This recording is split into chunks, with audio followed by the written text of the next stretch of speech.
Muito bom dia, sejam bem-vindos e bem-vindas a mais um Devocional VP, o Devocional Vida Plena, que tem como único objetivo e intuito apresentar a pessoa de Jesus através das Escrituras.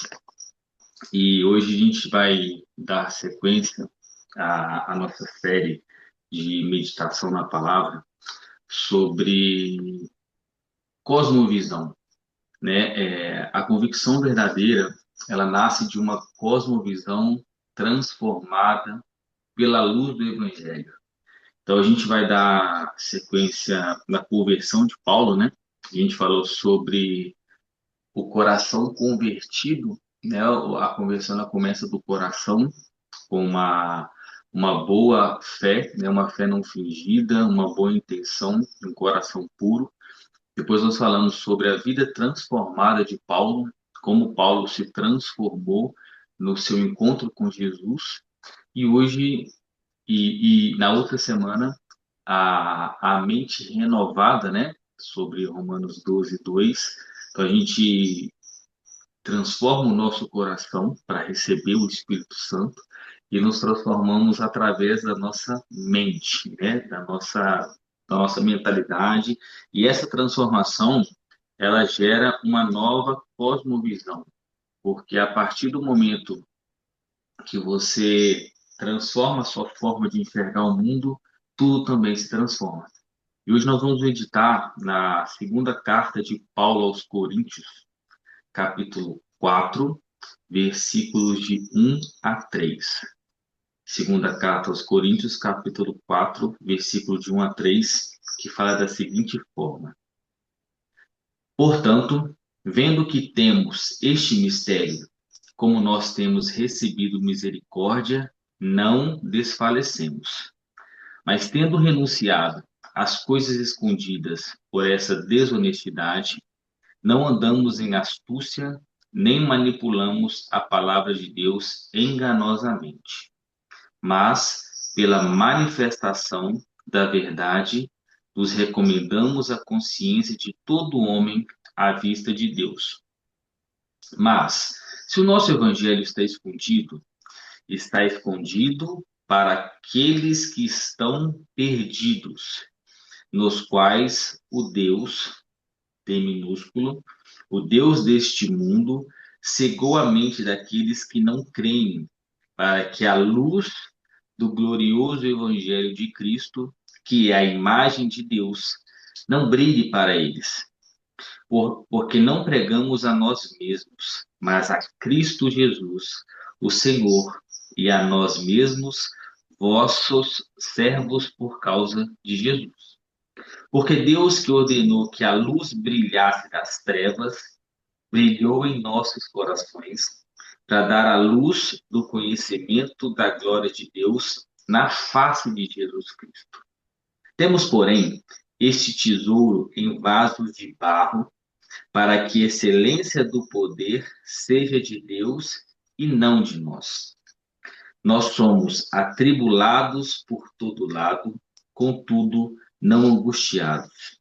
Nós ficamos perplexos, mas não em desespero, perseguidos, mas não abandonados, abatidos, mas não destruídos, sempre carregando no corpo a morte do Senhor Jesus, para que a vida também de Jesus possa ser manifestada em nosso corpo.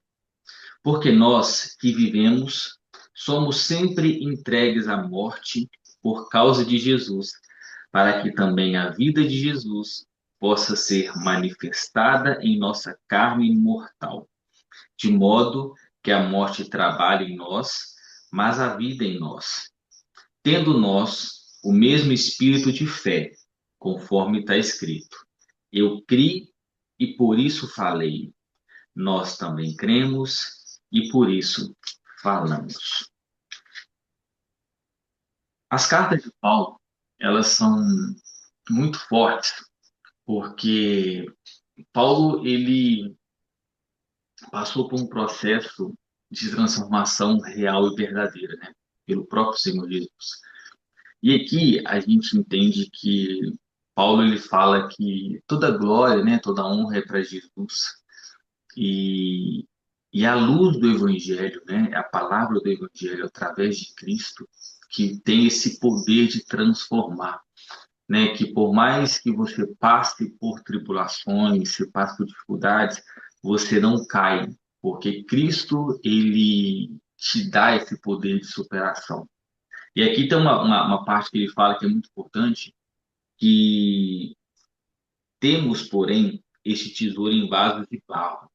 Aqui Paulo ele é muito categórico, porque nós somos o vaso de barro, né? Então, nós não pregamos a nós mesmos, né? A honra ou a glória não é para nós, mas sim o tesouro é o poder de Deus e não de nós.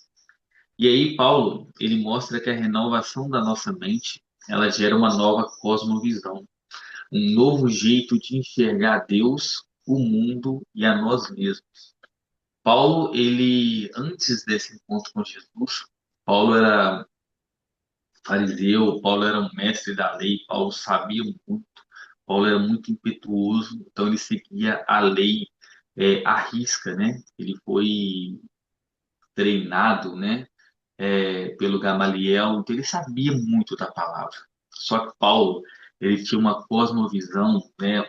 Uma forma de enxergar o mundo totalmente deturpada, né? Antes desse encontro com Cristo em Damasco, Paulo estava indo para Damasco com cartas autorizados a matar cristãos, a perseguir cristãos, a colocar os cristãos na ou na cadeia ou seja onde fosse, ele tinha essa autoridade com os cristãos. Então, essa cosmovisão, ele enxergava que os cristãos estavam errados, né, que eles não seguiam a lei, que Jesus Cristo não era isso, Jesus Cristo não era Deus e perseguia.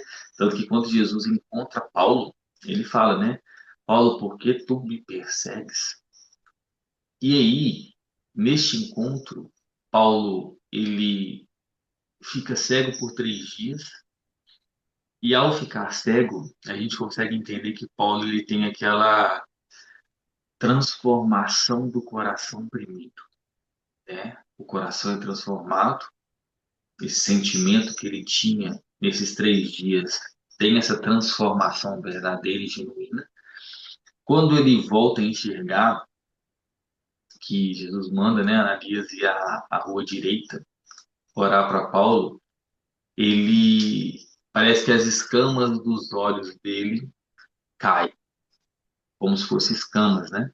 E aí Paulo ele volta a enxergar de uma forma diferente. E eu queria que você prestasse muita atenção aqui, é esse encontro que Jesus proporciona, né? E aí, para mim, uma das passagens mais fortes da Bíblia. Paulo fala aqui, mas se o nosso evangelho, versículo 3, mas se o nosso evangelho está escondido para aqueles que estão perdidos. E se você pega o evangelho de Lucas, ele é denominado como o evangelho dos perdidos.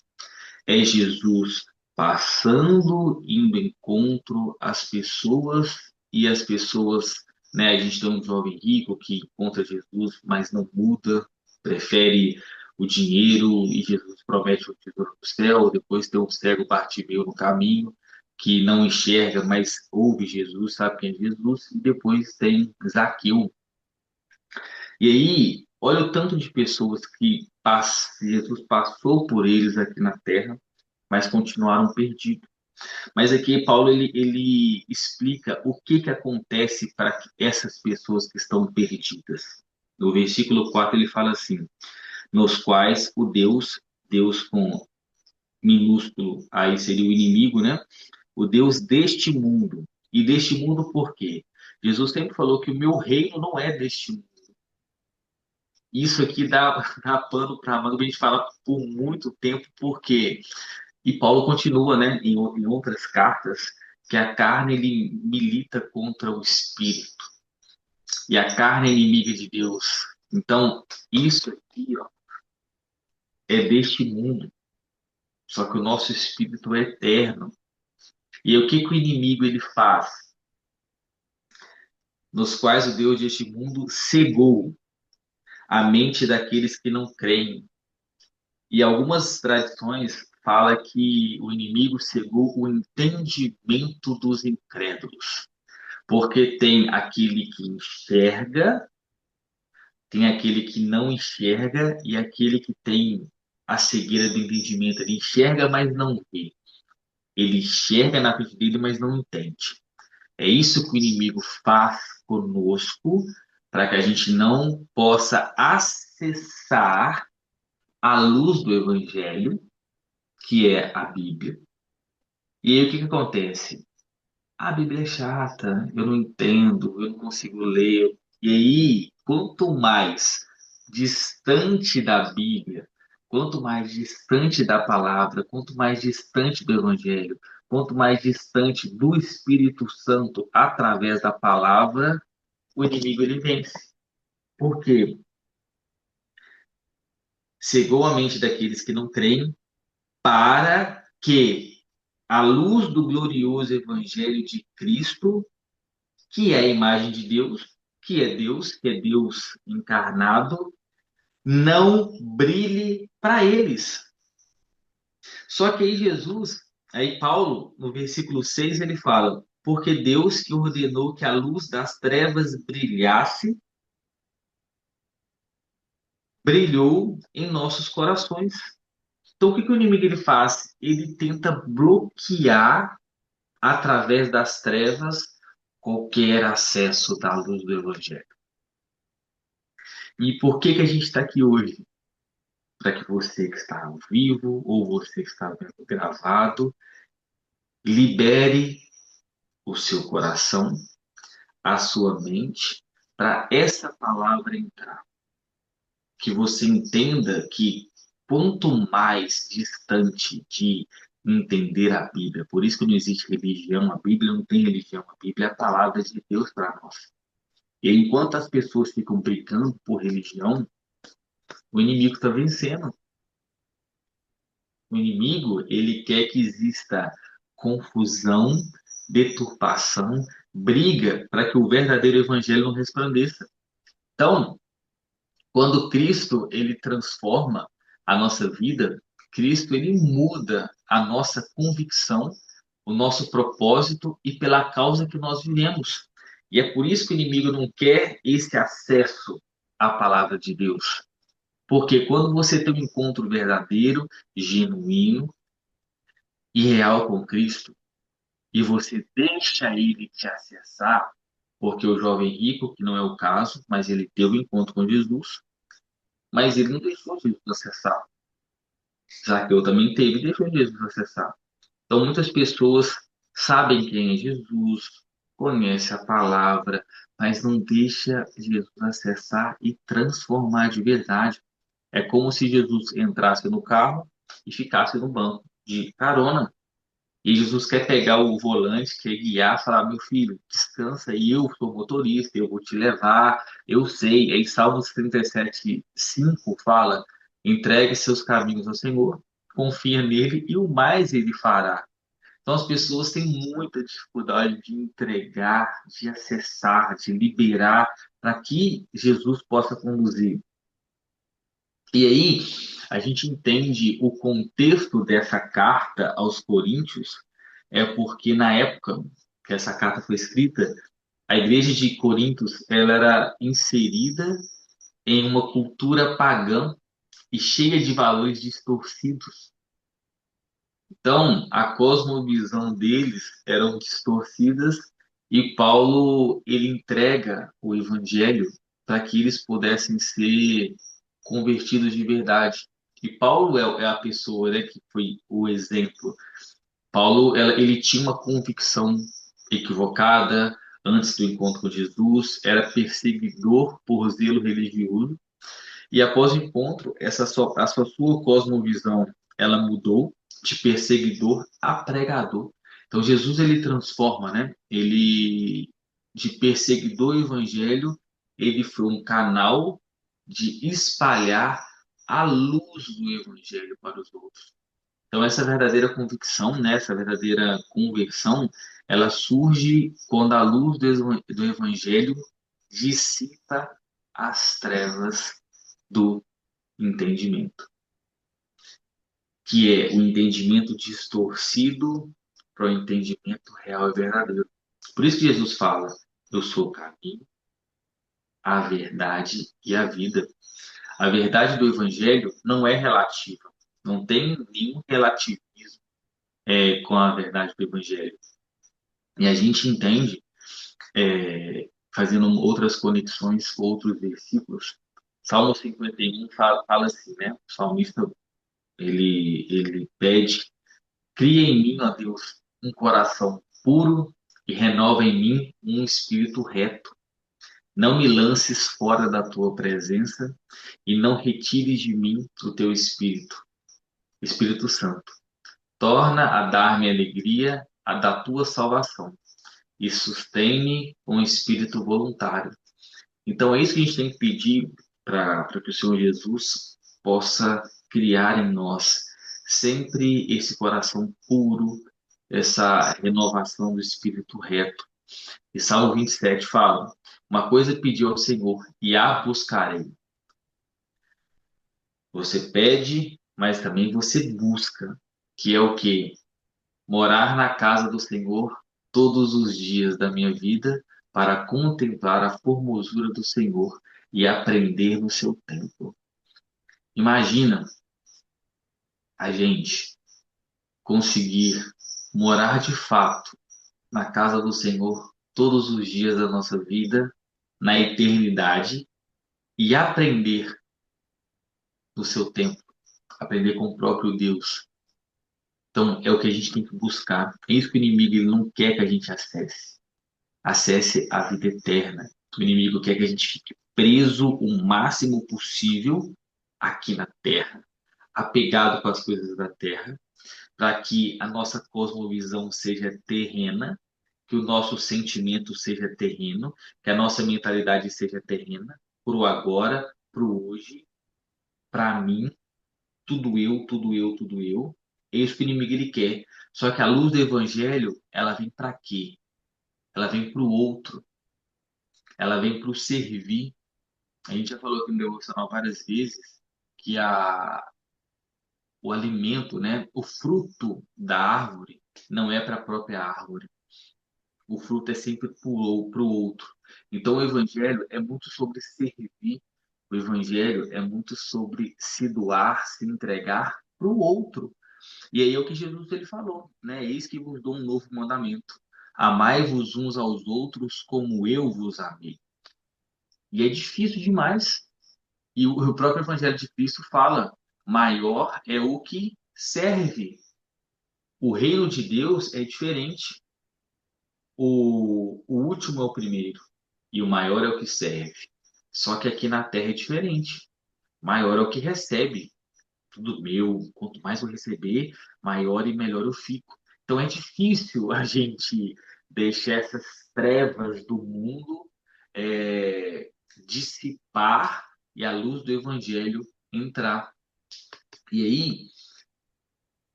nós voltamos para 2 Coríntios 5, que fala assim: assim que alguém está em Cristo, nova criatura é. As coisas velhas já passaram, eis que tudo se faz novo. Então, Cristo ele vem para nos tornar uma nova criatura, uma nova pessoa, fazer tudo novo, né? Como eu falei, o mundo hoje ele nos propõe uma cosmovisão baseada no consumo, no ego e no vazio. E o Evangelho propõe uma cosmovisão com Jesus no centro. E tudo mais se submete a isso. E aí você me pergunta, tá, Elvis, como que eu vivo isso? Alguns passos. Viva com convicção. O mundo não vai preencher a necessidade que só Deus pode. A nossa convicção tem que ser a seguinte: somente quem te viu por inteiro sabe o que falta em você quando você está em pedaços. Então, não sei como que está a sua situação hoje, não sei o que te falta, mas somente aquele que te criou por inteiro, que viu a sua forma original, né? A sua forma que ele criou, a sua imagem e semelhança. Ele sabe o que falta em você. Ele sabe das suas necessidades. Ele sabe do seu vazio. Ele sabe das suas preocupações, do seu sofrimento. E ele te proporciona esse preenchimento. É só ele. Bem material não vai adiantar, promoção no emprego, marido, filhos, esposa, trabalho, nada disso preenche somente o que Deus pode te preencher. E questione, né, a sua causa e o seu propósito. O evangelho não tem a ver comigo, né? O próprio Paulo fala que somos vasos de barro. O evangelho tem a ver com a causa de Cristo, que é salvar as pessoas através do seu evangelho. E ele falava com seus discípulos: ide e pregai o evangelho a toda criatura, né? Aquele que crê e se converter será salvo. Aquele que não crê já está perdido. Então, a sua função não é salvar as pessoas. A sua função é pregar o evangelho para as pessoas, apresentar a Cristo para as pessoas, e aí o Espírito Santo convence. Então, o devocional aqui é justamente para isso. É uma missão de vida que eu tenho para pregar o evangelho a toda criatura, né? Agora, com o canal do YouTube, a gente não sabe onde essa palavra pode chegar. Então, foi uma moção que Deus me deu para justamente deixar gravado e registrado. E aí, o Espírito Santo vai entregando, vai fazendo. A minha parte aqui é entregar a palavra da melhor forma possível, da melhor didática possível, para que vocês, nossa, que legal, nunca tinha visto a carta de Coríntios. Deixa eu ler aqui. E aí, com a ajuda do Espírito Santo, ele vai lendo, você vai entendendo, você vai, então tá. Então o que o inimigo ele quer é que eu não encontre o evangelho. É, meu amigo. Sem evangelho não tem cruz, não tem arrependimento, não tem conversão. Sem conhecer a Cristo, sem conhecer aquilo que ele fez por você, né? Ah, é muito fácil, Jesus morreu na cruz por mim. Você sabe o que que é que Jesus ele fez por você? Ali não foi só uma crucificação, né? Já existia as crucificações, mas a de Cristo, que Isaías fala que maldito é todo colocado sobre o madeiro, que quando Jesus está no Getsemane, ele pede para o Pai afastar o cálice, não foi uma morte qualquer, não foi uma ressurreição qualquer, foi por você. E quando a gente entende isso, quem é Jesus, quem é a pessoa de Jesus, né? Jesus que está vivo, Jesus que te ama, Jesus que me tirou da onde eu nunca poderia sair. Nunca, nunca, nunca. E eu não tô para falar de mim, mas é só para ter uma noção. Nunca poderia sair sem ele. E hoje, poder pregar a palavra e, e ser improvável e se tornar um provável em Cristo, as pessoas precisam conhecer esse Jesus. E essa é a minha missão até que ele venha. É minha missão de vida pregar o evangelho a toda criatura. E a gente tem que entender que Deus não se estuda. A Bíblia não é para estudar a Bíblia. A Bíblia é para entender Deus, é para contemplar Deus, é para enxergar Deus. Bíblia não é teologia, né? Bíblia é para conhecer. E quanto mais você conhece da Bíblia, mais ela tira coisas do mundo de você. Essa é a função.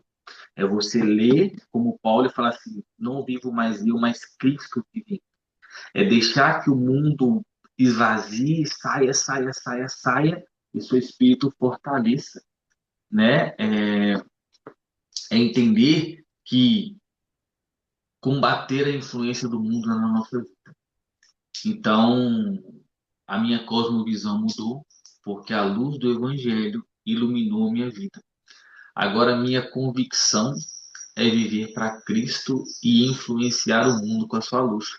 Eu tenho uma oração que eu faço com a minha filha, que fala assim: me dê força e sabedoria para que eu possa refletir a tua luz na vida das pessoas ao meu redor. Então a gente ora todos os dias antes de dormir, que é o quê? É ter sabedoria, é ter força para refletir a luz de Jesus. É que as pessoas falam assim, nossa, Elbert, você fala de Jesus com tanto amor, que Jesus é esse que eu não consigo conhecer, e tá pronto. As pessoas falam assim, Senhor, fala comigo, ou no louvor, ou em uma pregação, ou conversando com alguém, e ele vai falar. Então, para hoje, é entender que é Jesus que transforma a nossa cosmovisão, assim como ele fez com Paulo. Depois, lê Atos, acho que é Atos 8, que é a conversão de Paulo. Só lê o que que aconteceu, como que foi, né? Paulo ele estava indo, quem era Paulo, pesquisa, faz uma pesquisa no Google, por exemplo, e aí entende quem é Paulo, da onde que Paulo saiu e quem Paulo se tornou. Paulo quase, aí eu não vou falar a porcentagem certa do Novo Testamento, é praticamente toda de Paulo. E as cartas de Paulo, elas explicam muito o Evangelho de Cristo. E aí começa, né? Hoje, eu falei com a minha irmã outro dia, hoje pode ser um dia ou pode ser o dia que você vai deixar, liberar que Jesus acesse a sua vida. Não é da noite para o dia, né? O milagre é instantâneo, o milagre é seu rápido, mas o processo é Jesus que faz. Dia após dia, se aprofundando nele, buscando ele. Eu estou esse processo desde 2020 que eu comecei a virar a chave, não foi da noite para o dia. Quanto mais você busca Jesus, mais ele se revela. É essa que é a mágica. Quanto mais você busca, mais ele se revela, mais ele se aproxima, mais ele vai te transformando. Mas você tem que deixar. E que o Senhor Jesus ele possa te guardar, te blindar, te purificar e que você, em nome de Jesus, possa tornar uma nova criatura. E na semana que vem estaremos aqui novamente, segunda-feira, às 5h59. Se você acha que tem alguma pessoa que precisa conhecer Jesus, chama ela, manda o link, entra no grupo, lê o devocional todo dia. Mesmo se você não lê a Bíblia, leia lá, entenda cada pilar, né? Obediência, permanência, renúncia, arrependimento. E o mais importante, tenha temor a Deus. Porque a única coisa que eu tenho certeza é que Jesus vai voltar. E não vai voltar como um cordeiro, vai voltar como um leão. E vai voltar para nos buscar. Amém.